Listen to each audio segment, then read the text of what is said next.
Kami hampiri Engkau dengan pujian. Kami hampiri Engkau dengan penyembahan Tuhan. Karena Engkau adalah Allah yang layak untuk disembah. Engkau adalah Allah yang layak untuk dipuji. Terpujilah namamu Tuhan. Terima kasih Tuhan. Berkat-Mu sungguh kami alami hari demi hari. Sampai dengan hari ini Tuhan. Karena itu kami datang juga dengan ucapan syukur kepadamu Tuhan. Terima kasih Tuhan. Terima kasih Tuhan. Hamba juga berdoa Tuhan, Kau berkati ibadah ini. Biarlah hadirat-Mu nyata di tengah-tengah kami. Sehingga tidak ada seorang pun yang datang ke tempat ini pulang dalam keadaan sia-sia. Engkau menjamah satu persatu Tuhan. Beracara dengan pribadi lepas pribadi. Sehingga setiap kami pulang dengan jamahan-Mu Tuhan. Yang lemah boleh dikuatkan. Yang sakit boleh disembuhkan Tuhan. Sehingga kami pulang dengan bertambah ucapan syukur kepadamu Tuhan. Terima kasih Tuhan. Tutup bungkus kami semua dengan kuat kuasa darah Yesus. Dan kuduskan ruangan ini Tuhan. Dan penuhi dengan hadirat-Mu Tuhan. Kami menolak segala campur tangan dari kuasa kegelapan dalam macam dan bentuk apapun juga. Di dalam nama Tuhan Yesus, di dalam nama Tuhan Yesus. Terima kasih Tuhan, urapi mulut dan lidah hamba-Mu untuk menjadi penyampai kebenaran-Mu. Dan hamba berikan segala kemuliaan bagi nama-Mu. Terima kasih Tuhan. Di dalam nama Tuhan Yesus kami sudah berdoa ini semua.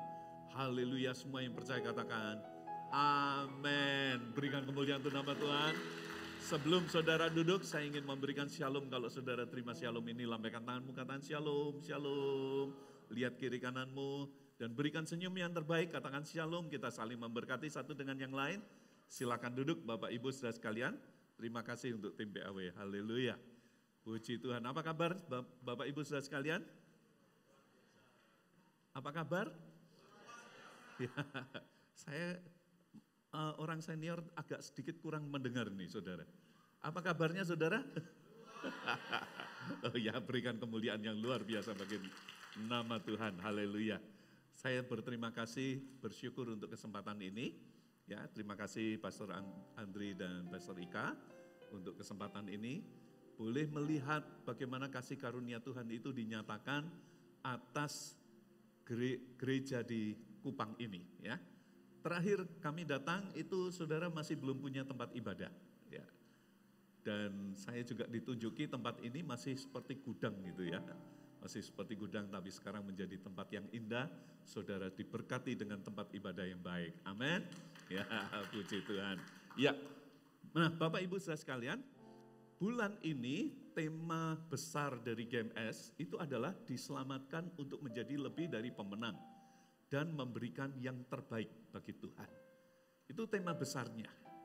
Nah, berdasarkan tema itu, pagi hari ini atau hari ini, sepanjang hari ini, saya akan menyampaikan firman Tuhan yang berkisar kepada kata pemenang itu. Ya, yang pertama, kata menang itu selalu dikaitkan dengan perlombaan. Ya, kapan seseorang menang? Ketika dia mengalami perlombaan. Nah, kalau dia bisa menang dari perlombaan itu, maka dia disebut sebagai pemenangnya. Nah, karena itu pagi ini, ya ibadah pagi ini, saya akan sampaikan satu firman Tuhan yang saya beri judul perlombaan kita. Saudara dan saya harus tahu perlombaan apa yang kita ikuti dan bagaimana cara kita berlomba di dalam perlombaan tersebut. Nah, di ibadah yang kedua, saya akan jelaskan tentang kemenangan kita, ya, kemenangan kita. Supaya saudara tahu yang disebut menang itu yang seperti apa. Dan kenapa kok kita ini disebut menang? Apa gunanya untuk kita dalam kehidupan iman kita? Dan yang ketiga, itu adalah doa kita. Kita harus mengenal tentang doa kita, ya. Kita ini berdoa, semua orang beragama itu pasti berdoa. Tapi tentunya ada perbedaan, ya. Doa saudara, doa kita semua ini sebagai orang percaya kepada Yesus itu seperti apa? Dikelola seperti apa? Dan bagaimana Tuhan itu menjawab doa-doa kita?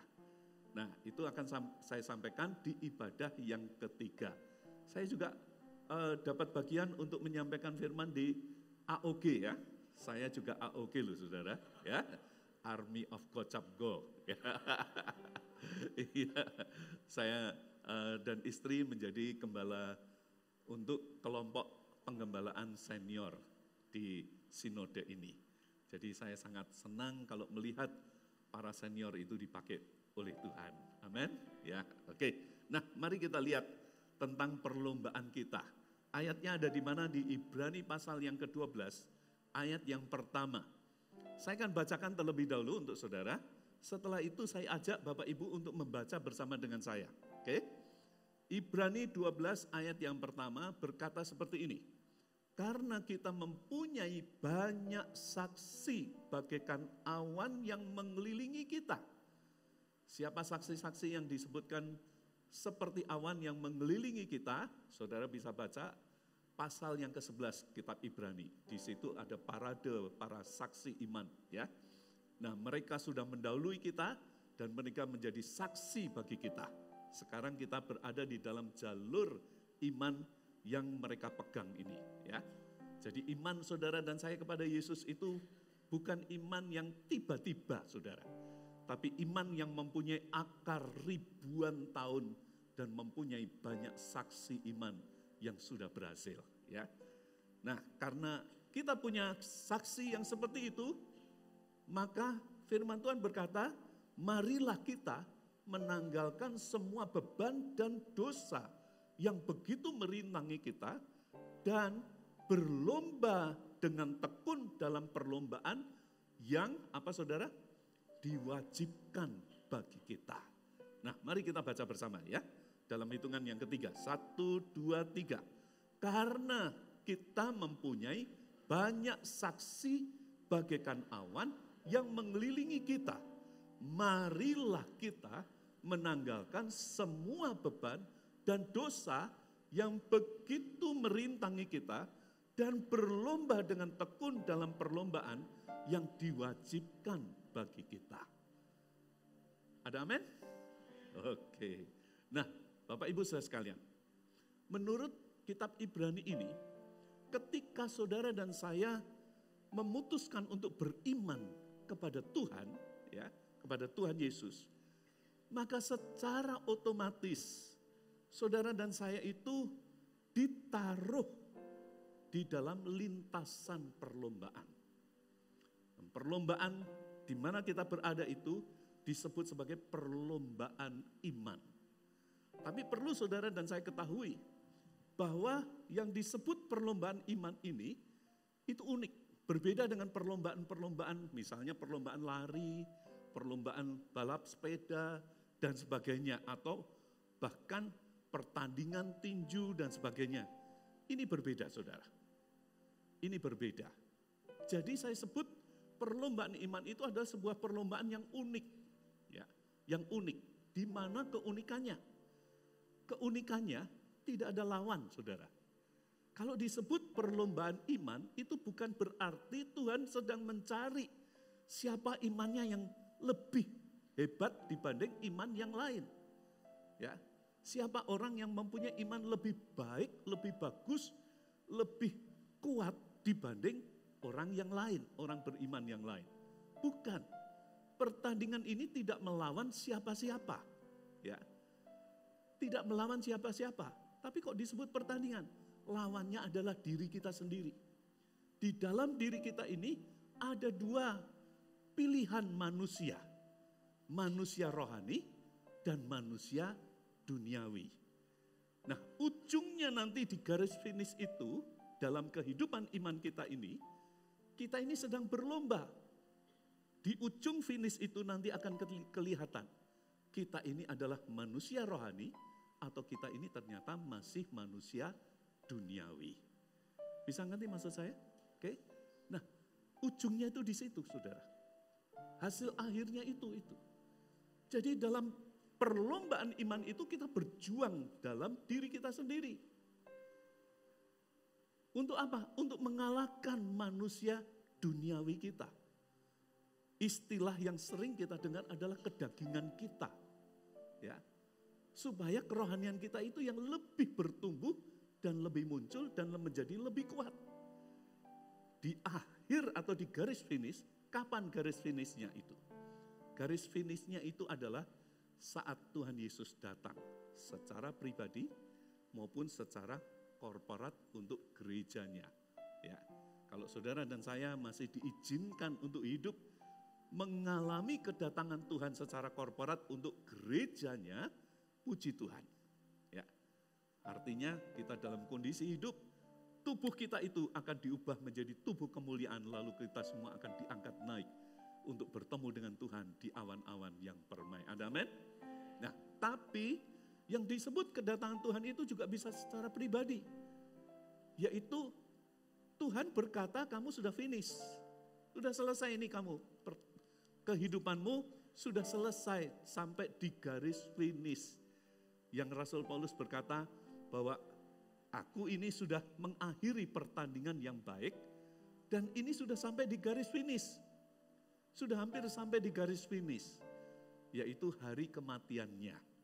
Dan di hari kematiannya itu, di hadapan Tuhan kita muncul sebagai orang yang rohani atau ternyata kita orang duniawi. Ya, nah di situ perlombaannya, saudara. Di situ perlombaannya. Lalu kemudian mari kita lihat. Dalam berlomba itu dibutuhkan strategi, Bapak Ibu Saudara sekalian. Strateginya apa? Saya tertarik dengan apa yang dikatakan lebih jauh oleh firman Tuhan ini. Karena kita mempunyai banyak saksi bagaikan awan yang mengelilingi kita.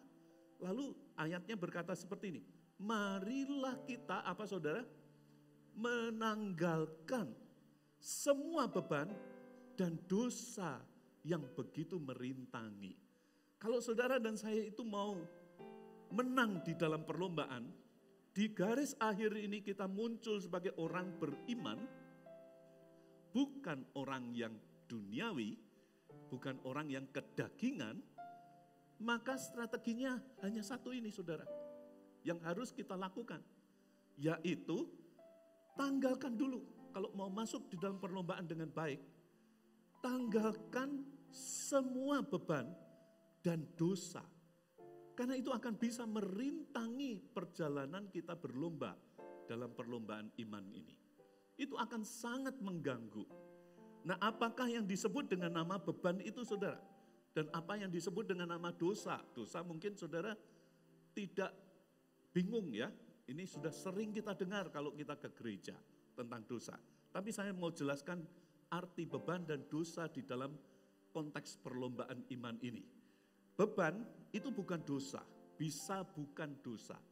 Tapi bisa membuat hambatan atau gangguan yang serius kalau ini tidak dibereskan. Ya, itu yang namanya beban. Ya, itu yang namanya beban. Di dalam kehidupan dan pertumbuhan iman itu bisa mengganggu sekali. Nanti saya akan jelaskan lebih jauh tentang hal ini. Kalau dosa itu bukan hanya merintangi, tapi juga bisa menjadi satu hal yang bisa menjegal kita dari perlombaan tersebut. Membuat saudara dan saya itu bisa terdiskualifikasi dari perlombaan tersebut. Nah, terdiskualifikasi itu yang seperti apa? Di dalam Matius pasal 7 ayat 21 sampai dengan ayat yang ke-23, Tuhan Yesus sendiri memberikan peringatan seperti ini. Dia berkata seperti ini, Matius pasal 7 ayat 21 sampai 23. Nah, saudara harus ingat bahwa ini adalah rangkaian khotbah di bukit. Dia sedang berbicara kepada semua orang yang mengaku religius, punya agama, punya iman dan sebagainya. Tapi Tuhan Yesus menutup khotbahnya itu dengan berkata seperti ini. Perhatikan ya. Bukan setiap orang yang berseru kepadaku, Tuhan, Tuhan, akan masuk ke dalam kerajaan surga. Melainkan dia yang melakukan kehendak Bapakku yang di surga. Pada hari terakhir, ya, pada garis finish itu, banyak orang akan berseru kepadaku, Tuhan, Tuhan, bukankah kami bernubuat demi namamu dan mengusir setan demi namamu dan mengadakan banyak mujizat demi namamu juga. Tapi perhatikan, jawaban Tuhan berkata seperti ini, ayat 23. Pada waktu itulah aku akan berterus terang kepada mereka dan berkata, aku tidak pernah mengenal kamu. Enyahlah daripadaku kamu sekalian pembuat kejahatan. Itu artinya terdiskualifikasi saudara. Ya, Di dalam perlombaan itu, di tengah perlombaan itu ternyata dia tidak layak untuk ikut dalam perlombaan itu. Ya, di lintasan iman dia tidak layak berada di dalam lintasan perlombaan iman itu. Terdiskualifikasi. Karena apa? Karena dosa. Karena dosa. Nah, saya tertarik untuk menjelaskan kepada saudara yang disebut dosa ini, yang perlu betul kita waspadai, karena ini seringkali dosa yang seperti ini, saya sebut sebagai embahnya dosa. Ya, mbah tahu di sini. Tidak tahu, mbah itu maksudnya engkongnya dosa, saudara. Ya, engkong tahu, engkong. Opahnya dosa, ini bibitnya dosa. Ya, ini bibit dari semua dosa.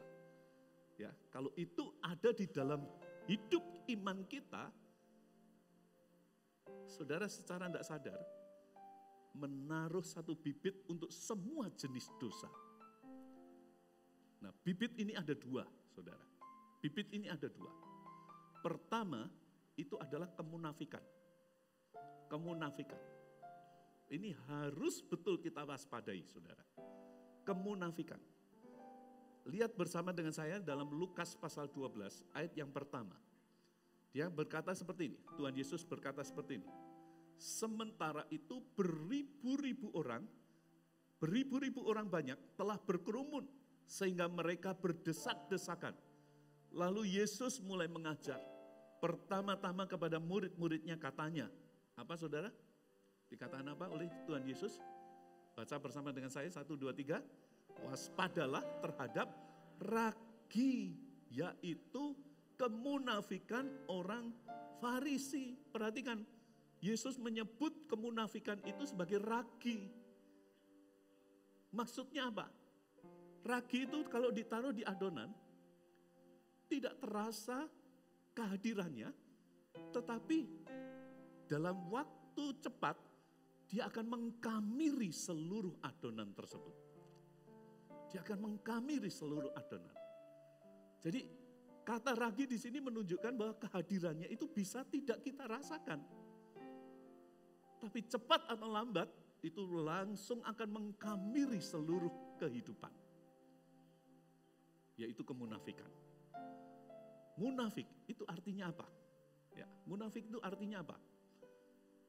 Muka nabi, pikiran kotor. Ya, itu istilahnya, banyak orang yang mengatakan demikian.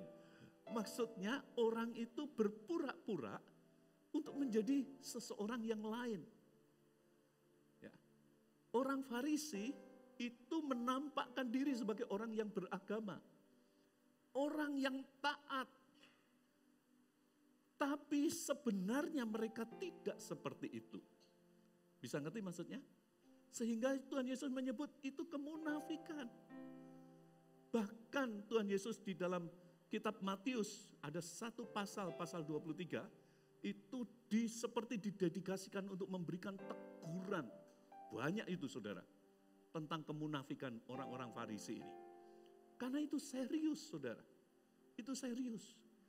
Salah satunya dia berkata begini, kamu ini seperti kuburan yang dilabur putih. Sepertinya bersih dari luar, tapi di dalamnya penuh dengan tulang belulang dan kebusukan. Nah, itu adalah kemunafikan. Saudara dan saya kalau mau hidup di dalam kehidupan iman, kita ini harus menghidupinya dengan ketulusan hati dan kemurnian hati. Ada amin? Kita ini kalau menghadap Tuhan itu harus apa adanya. Kalau saudara dan saya berani menghadap Tuhan dengan apa adanya, maka saudara juga bisa menghadapi semua orang dengan apa adanya. Ini aku, di dalam, di luar, tidak ada bedanya. Kalau aku masih penuh kelemahan, ya ini aku, masih penuh kelemahan. Tapi aku adalah orang yang berjuang mengatasi semua kelemahanku. Dan orang akan melihatnya. Ya. Tapi bukan berarti terus kita cerita kemana-mana, ini kelemahan saya itu ini. Itu artinya saudara bangga dengan kelemahan. Ya, bukan gitu. Kita tahu kelemahan kita dan kita berjuang untuk mengatasinya. Ya, kita berjuang untuk mengatasinya. Nah, murni hatinya terbuka apa adanya. Itu artinya kalau kita ditegur di area itu, saudara dan saya tidak akan marah. Memangnya saya siapa? Loh, orang munafik itu biasanya sering lupa dirinya, saudara. Sampai dia harus tanya, saya siapa? Ya, bisa ngerti maksudnya? Ya. Nah, kalau ditegur, kita siap untuk menerimanya dan memperbaikinya. Karena teguran itu bagi orang yang murni hatinya bisa dipandang dan diterima sebagai bentuk kasih orang kepada dirinya. Ya, untuk memperbaiki hidup lebih baik lagi. Ada amin? Ya, nggak ada yang tersinggung kan? Puji Tuhan. Nah, kemunafikan, tahukah saudara? Kemunafikan dan kesombongan itu akan selalu berjalan bersama-sama. Ya, berjalan bersama-sama. Dan akan selalu mengagungkan dirinya satu dengan yang lain. Orang sombong itu akan mengagungkan dirinya. Yang membuat kemunafikan itu akan menjadi semakin tebal di dalam dirinya. Nah, Tuhan Yesus menceritakan perumpamaan tentang dua orang yang pergi ke bait Allah. Di dalam Lukas pasal 18 ayat yang ke-10 sampai dengan ayat yang ke-12. Dikatakan begini, Tuhan Yesus berkata begini, ada dua orang pergi ke bait Allah untuk berdoa. Yang seorang adalah seorang Farisi dan yang lain itu pemungut cukai. Kemudian lihat Lukas 18 ayat 11-nya. Orang Farisi itu diceritakan oleh Yesus berdiri dan berdoa dalam hatinya. Perhatikan di sini. Ya Allah, aku mengucap syukur kepadamu. Tapi perhatikan ucapan syukurnya itu bukan karena kebaikan Tuhan dan kemahakuasaan Tuhan dan kesetiaan Tuhan dalam hidupnya, tapi karena dia mengagungkan dirinya sendiri. Perhatikan, aku mengucap syukur kepadamu karena aku tidak sama seperti semua orang lain. Lihat, aku ini bukan perampok, bukan orang lalim, bukan pezina, dan bukan juga seperti pemungut cukai itu. Ya, dia langsung menunjuk orang lain. Melihat orang lain itu lebih rendah dari dirinya, lebih kotor dari dirinya. Dan aku berpuasa 2 kali seminggu loh Tuhan. Ya, Tuhan berpuasa berapa kali? Seolah-olah kan begitu. Ya, orang sombong itu seperti itu, sering lupa dirinya, saudara. Aku memberikan 1/10 dari segala penghasilanku. Semua tindakan-tindakan di dalam ibadah itu dijadikan pengagungan bagi dirinya dan bukan pengagungan bagi Tuhan. Orang munafik selalu menjadi orang yang sombong. Dan orang yang sombong cirinya adalah dia selalu melihat keburukan orang lain. Dan dengan keburukan orang lain, dia mengagungkan dirinya lebih daripada orang lain. Ya, katakan pada kiri kananmu, jangan munafik ya. Ya. Jangan munafik ya. Nah, yang kedua, dosa yang kedua yang perlu diwaspadai itu adalah ketamakan, saudara. Selain kemunafikan, kita juga harus waspada terhadap yang namanya ketamakan. Ya. Lihat bersama dengan saya dalam Lukas 12 ayat 13 sampai dengan ayat yang ke-15. Nah, kenapa saya memilih 2 macam dosa ini? Karena 2 macam dosa ini di-highlight betul oleh Tuhan Yesus. Ya, Tuhan Yesus itu menegaskan ini yang harus diwaspadai, ini juga harus diwaspadai. Perhatikan Lukas, ya, Lukas pasal yang ke-12, ayat yang ke-13 sampai 15. Dikatakan begini, seorang dari orang banyak itu berkata pada Yesus, Guru, katakanlah kepada saudaraku supaya ia berbagi warisan dengan aku. Tetapi Yesus berkata kepadanya, Saudara, siapakah yang telah mengangkat aku menjadi hakim atau pengantara atas kamu? Katanya lagi kepada mereka, apa yang dikatakan oleh Yesus di ayat yang ke-15, baca bersama dengan saya perkataan Yesus, 1, 2, 3, berjaga-jagalah dan waspadalah terhadap segala ketamakan. Sebab walaupun seorang berlimpah-limpah hartanya, perhatikan, hidupnya tidaklah tergantung daripada kekayaannya itu. Ya. Mau beribadah kepada Tuhan, cukupkan diri dengan apa yang sudah ada. Itu bukan berarti saudara dan saya dilarang untuk bekerja lebih keras lagi. Bukan berarti begitu. Tapi yang dimaksudkan di sini, jangan sampai hati kita dikuasai oleh yang namanya ketamakan. Apakah ketamakan itu?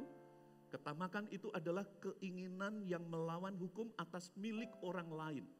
Ya, itu ketamakan. Juga keinginan untuk mendapatkan keuntungan atau kekayaan melebihi apa yang diperlukan untuk kebutuhan dirinya sendiri. Ya, melebihi sampai berlimpah-limpah.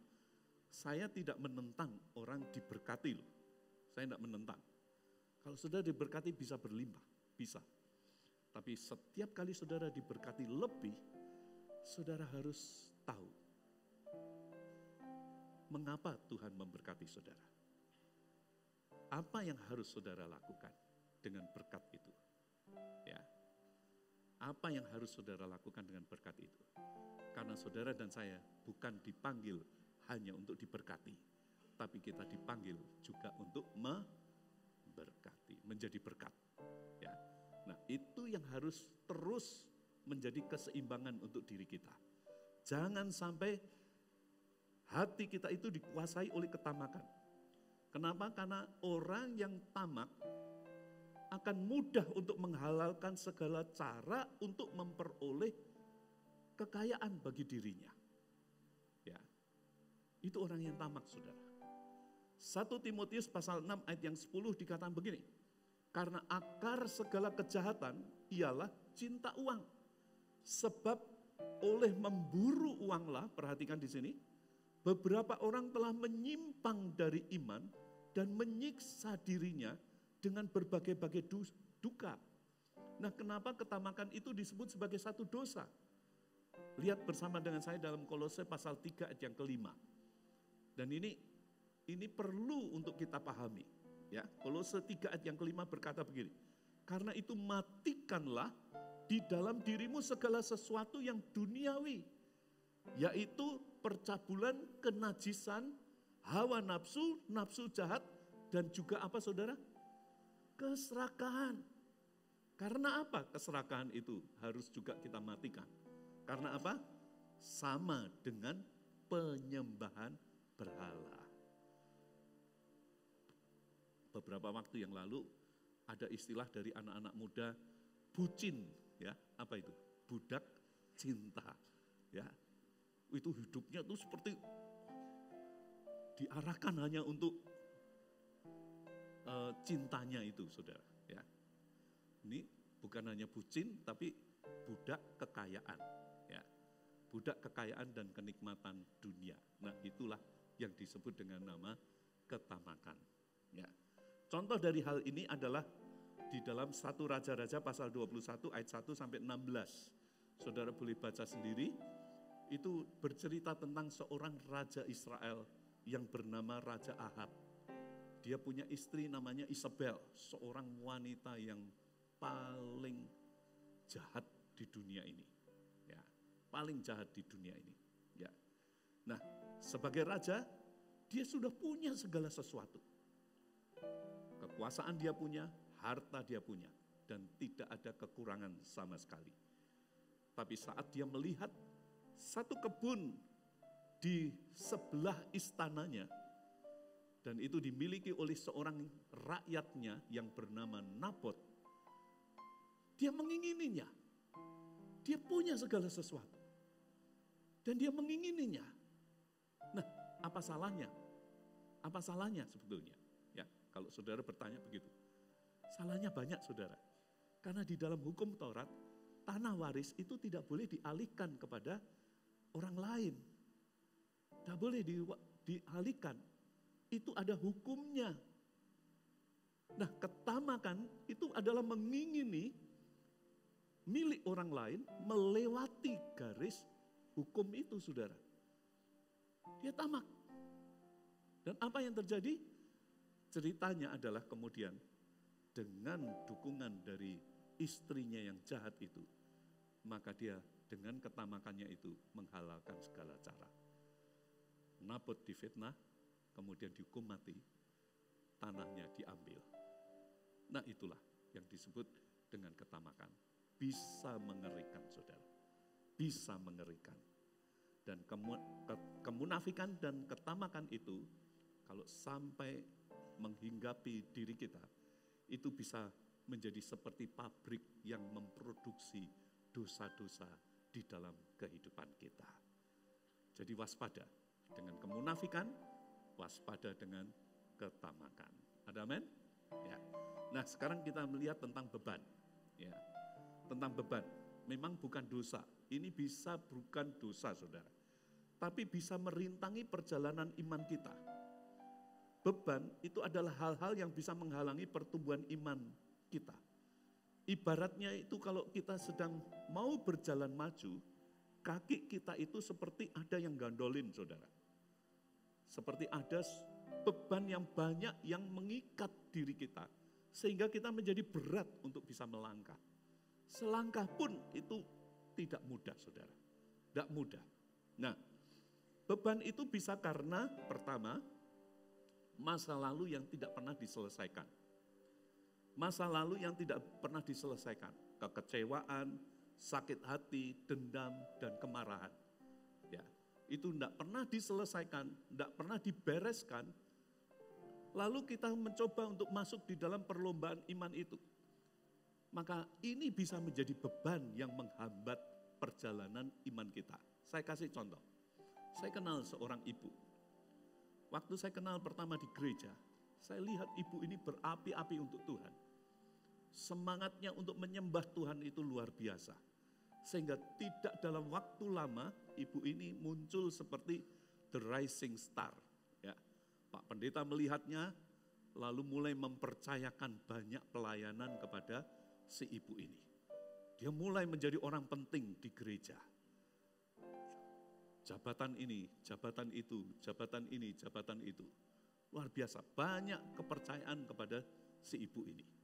Tapi satu kali, tiba-tiba enggak kelihatan, saudara. Enggak kelihatan. Nah, ketika ditelusuri, ternyata dia tersinggung kepada satu orang di gereja, saudara. Dia tersinggung dengan satu orang di gereja. Dan ketersinggungan itu membuat dia marah. Lalu dengan mudah dia bisa berkata, sudah mulai sekarang saya tidak mau gereja-gerejaan. Semua jabatannya dilepas begitu aja. Bisa ngerti maksud saya? Ya, ini contoh yang sangat ekstrim. Dan itu bisa terjadi. Ketika ditelusuri lebih jauh ternyata memang masa lalunya penuh dengan kekecewaan. Penuh dengan struggle di dalam hidupnya.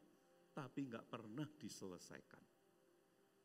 Itu harus diselesaikan saudara. Kekecewaan harus diselesaikan juga. Apa yang membuat saudara kecewa?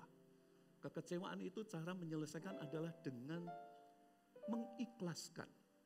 Ya, ya sudah. Ya sudah. Ya.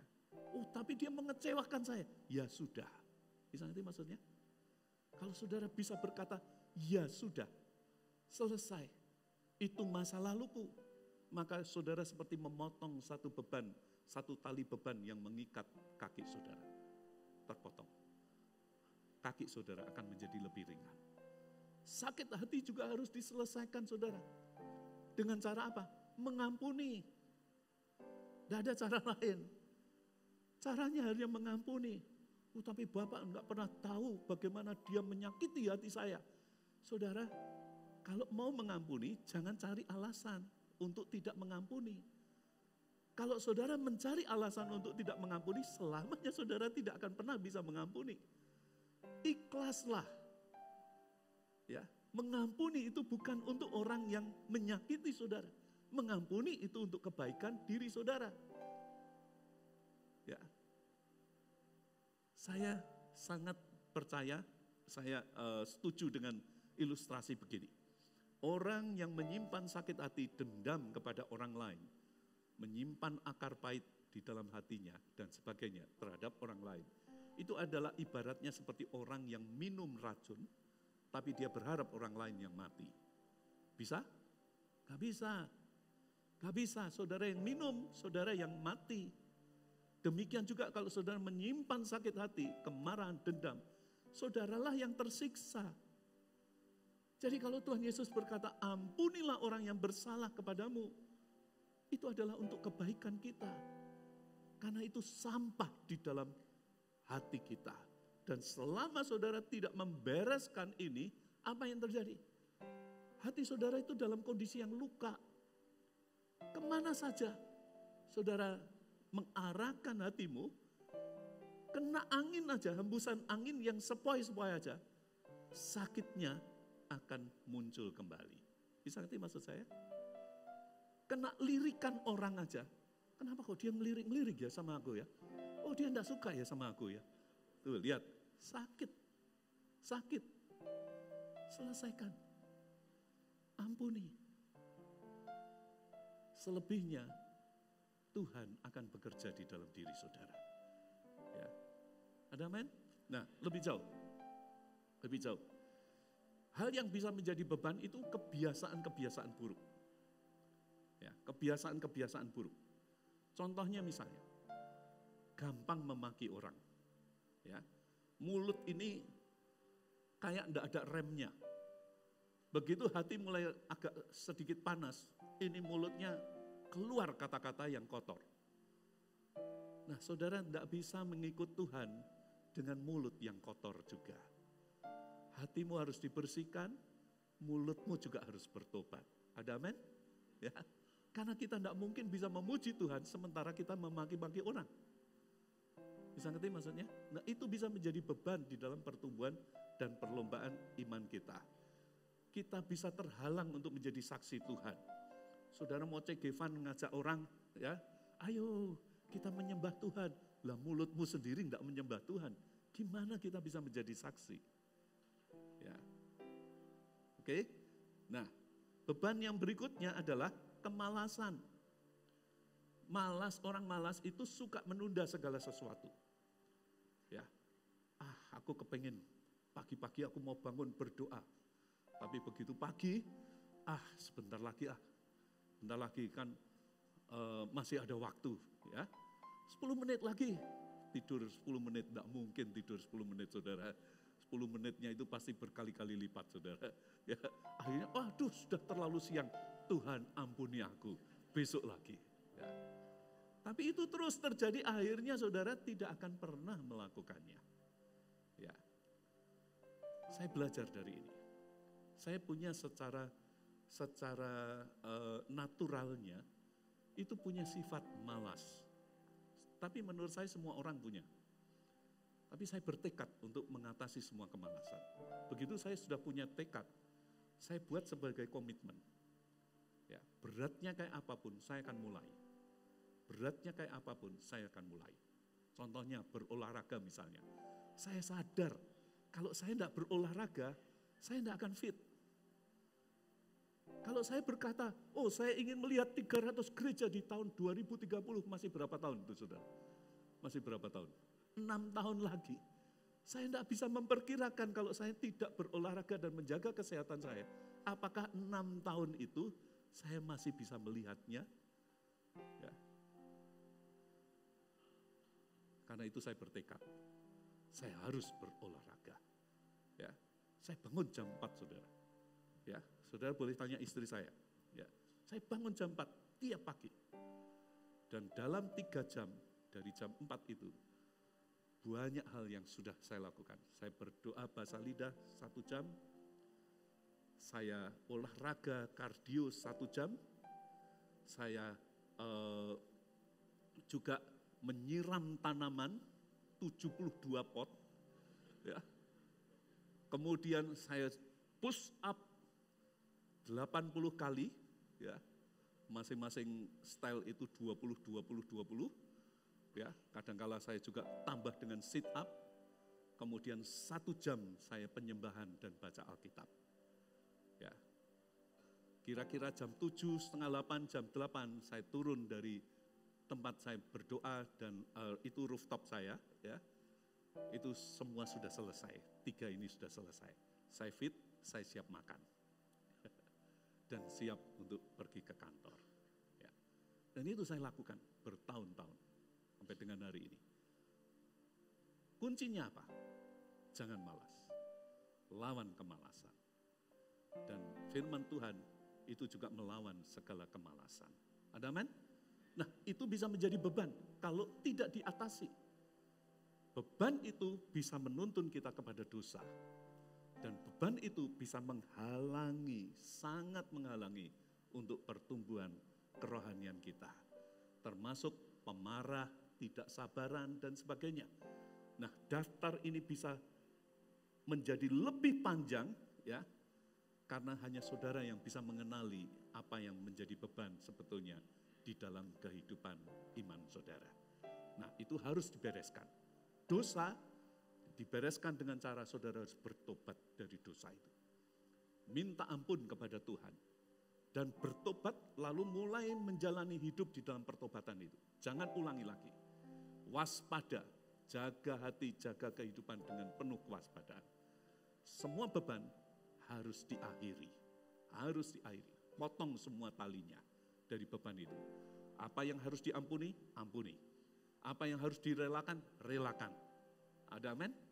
Supaya ketika kita menghadap di dalam lintasan perlombaan itu, hati kita siap, mata kita bisa tertuju kepada Tuhan. Karena firman Tuhan berkata, lakukanlah itu ayat yang kedua dalam Ibrani pasal 12, ayat yang keduanya, lakukanlah dengan mata yang tertuju kepada Yesus. Artinya adalah, target iman kita adalah, kita harus bertumbuh menjadi seperti Yesus. Yang hidup di dalam kebenaran, hidup di dalam ketaatan yang sepenuhnya. Ya, yang kedua, kita jadikan Yesus itu sebagai penolong di dalam kehidupan kita. Karena dialah yang sudah menyempurnakan iman kita. Saudara di dalam menghadapi segala dosa, menghadapi segala beban itu, datang kepada Yesus. Datang kepada Yesus.